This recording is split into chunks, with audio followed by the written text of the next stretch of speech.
વડાપ્રધાન નરેન્દ્ર મોદી 25મી ફેબ્રુઆરીએ દ્વારકાની મુલાકાતે જઈ રહ્યા છે, જ્યાં સિગ્નેચર બ્રિજનું પીએમ મોદી લોકાર્પણ કરશે। આ સમગ્ર મામલે પ્રવાસન પ્રધાન મુળુ બેરાએ ટીવી લાઇન સાથે વાતચીત કરી અને કહ્યું કે 4 વર્ષથી બ્રિજનું કામ ચાલી રહ્યું હતું। 1000 કરોડના ખર્ચે આ બ્રિજ તૈયાર કરાયો છે। આ બ્રિજનું ખાતમુહૂર્ત પણ મોદીએ જ કર્યું હતું અને બ્રિજના તમામ ટેસ્ટ પણ હવે થઈ ચૂક્યા છે। તેમણે ઉમેર્યું કે બ્રિજના કારણે દ્વારકા અને બેટ દ્વારકાની કનેક્ટિવિટી વધશે। આગામી સમયમાં દ્વારકા કોરિડોરનું કામ પણ શરૂ થશે તેવું તેમણે કહ્યું। સાથે જ કહ્યું કે પીએમ જનસભામાં મોટી જાહેરાત પણ કરી શકે છે।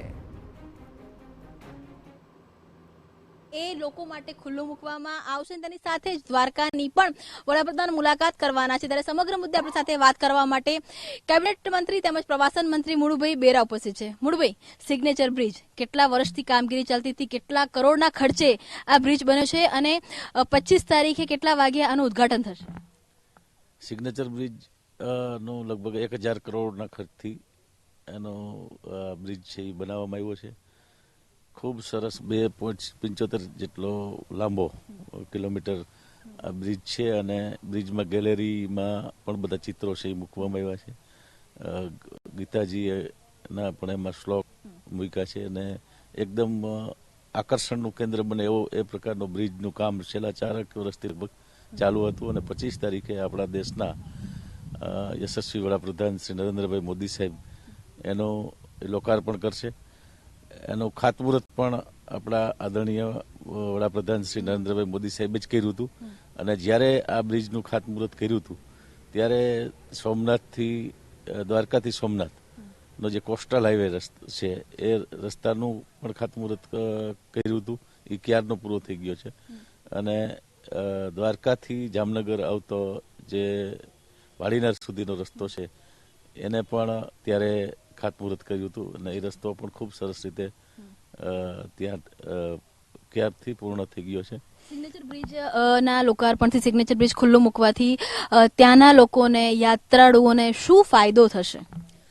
ખાસ કરીને અત્યાર સુધી જે યાત્રિકો આવતા હતા એ બધા દ્વારકા મંદિરેથી એની ઈચ્છા હોય બેટ દ્વારકામાં પણ જવું છે, પણ બેટ દ્વારકાથી ત્યાંથી ઓખા સુધી જાય, ત્યાંથી બોટમાં જાય તો સમય ઘણો બધો એમાં જોઈએ, એટલે બેટ જવાની ઈચ્છા હોવા છતાં પણ જઈ શકતા નહોતા। હવે આ બ્રિજ બનવાના કારણે જેટલા લોકો દ્વારકા આવશે એ બધા જ બેટ દ્વારકામાં પણ જશે। બેટ દ્વારકામાં ભગવાન દ્વારકાધીશનું મંદિર તો છે જ, પણ એ સિવાય ત્યાં ઘણા બધા એવા સ્થળો છે કે જે જોવાલાયક છે। મુળુભાઈ, ખાસ કરીને અનેક હોનારતો પણ થઈ રહી છે એ સમયની અંદર, કેમ કે સ્વાભાવિક છે સિગ્નેચર બ્રિજ શરૂ થશે ત્યારબાદ યાત્રિકોનો ધસારો પણ વધશે, તો બ્રિજની મજબૂતાઈ માટે કેવા પ્રકારના ટેસ્ટ કરવામાં આવ્યા છે? કેમ કે એક આખું જે કહી શકાય કે એક મોક ડ્રીલ પણ કરાઈ હતી। બ્રિજ કેટલો મજબૂત છે? જે સિગ્નેચર બ્રિજ છે એ ખૂબ મજબૂત છે। હમણાં છેલ્લે 48 જેટલા ટ્રક એની ઉપર રાખ્યા હતા, મોક ડ્રીલ કરી અને એની બધી જ પ્રકારની વિવિધ એજન્સીઓ થ્રુ એનું બધું ટેસ્ટિંગ કરી લીધું છે। ખૂબ મજબૂતાઈ વાળો આ બ્રિજ છે એ થયો છે અને એટલે જ એની કોસ્ટ છે એ આટલી બધી 1000 કરોડ રૂપિયાનો આ બ્રિજ બન્યો છે। તો ભાઈ, આમ તો જો કે 25 તારીખે લોકાર્પણ થવાનું છે, પણ લોકોએ આજે જ કેટલાક લોકોએ સિગ્નેચર બ્રિજ પર ચાલવાનું શરૂ કરી દીધું હતું, કેવી રીતે આ થયું? આમ તો ત્યાંથી જ્યાં સુધી લોકાર્પણ ન થાય ત્યાં સુધી ત્યાં બધા જ સિક્યુરિટીથી માંડી અને જે એજન્સી છે એ પણ પોતે ધ્યાન રાખે છે, ત્યાં કોઈને જવા આવવા દેતા નથી, પણ છતાંય ક્યાંક ને ક્યાંક કોઈ ગયું હોય ક્યારેક તો એવા પોતે ક્યાંય ગયા અને કોઈ એજન્સી જે સિક્યુરિટીવાળા ન હોય અને ત્યારે નીકળ્યા હોય એવું કંઈ બની શકે, પણ હજી સુધી બ્રિજ શરૂ નથી કર્યો। જ્યારે વડાપ્રધાન આવવાના છે તો દ્વારકાનો એમનો સંપૂર્ણ શું કાર્યક્રમ એ દિવસનો રહેવાનો છે? સિગ્નેચર બ્રિજ સિવાય કોઈ ભેટ છે જે દ્વારકાના લોકોને મળશે?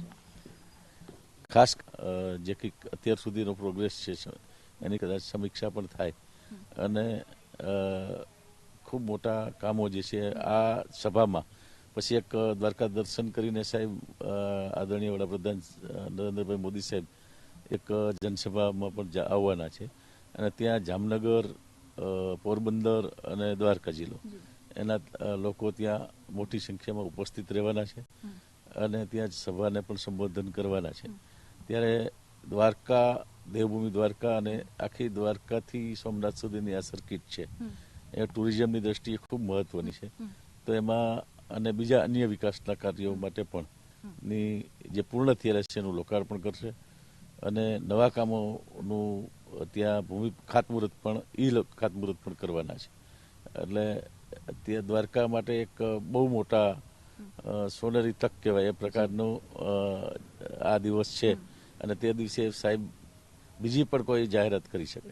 ધન્યવાદ. અમારી સાથે વાત કરવા માટે તો આ હતા કેબિનેટ પ્રધાન અને પ્રવાસન મંત્રી મુળુભાઈ બેરા જે કહી રહ્યા છે કે 4 વર્ષથી સિગ્નેચર બ્રિજનું કામ ચાલતું હતું. 1000 કરોડના ખર્ચે આ બ્રિજ બન્યું છે અને તેના કારણે બેટ દ્વારકા અને દ્વારકા વચ્ચેની કનેક્ટિવિટી છે તે પણ વધવાની છે અને તેની સાથે જ દ્વારકાથી સોમનાથ સુધીની આખી જે પ્રવાસન સર્કિટ છે તે શરૂ કરવામાં આવી રહી છે અને આગામી દિવસોમાં એટલે કે જ્યારે જનસભા હશે ત્યારે દ્વારકાને લઈને કોઈ મહત્વપૂર્ણ જાહેરાત છે તે પણ વડાપ્રધાન કરી શકે છે.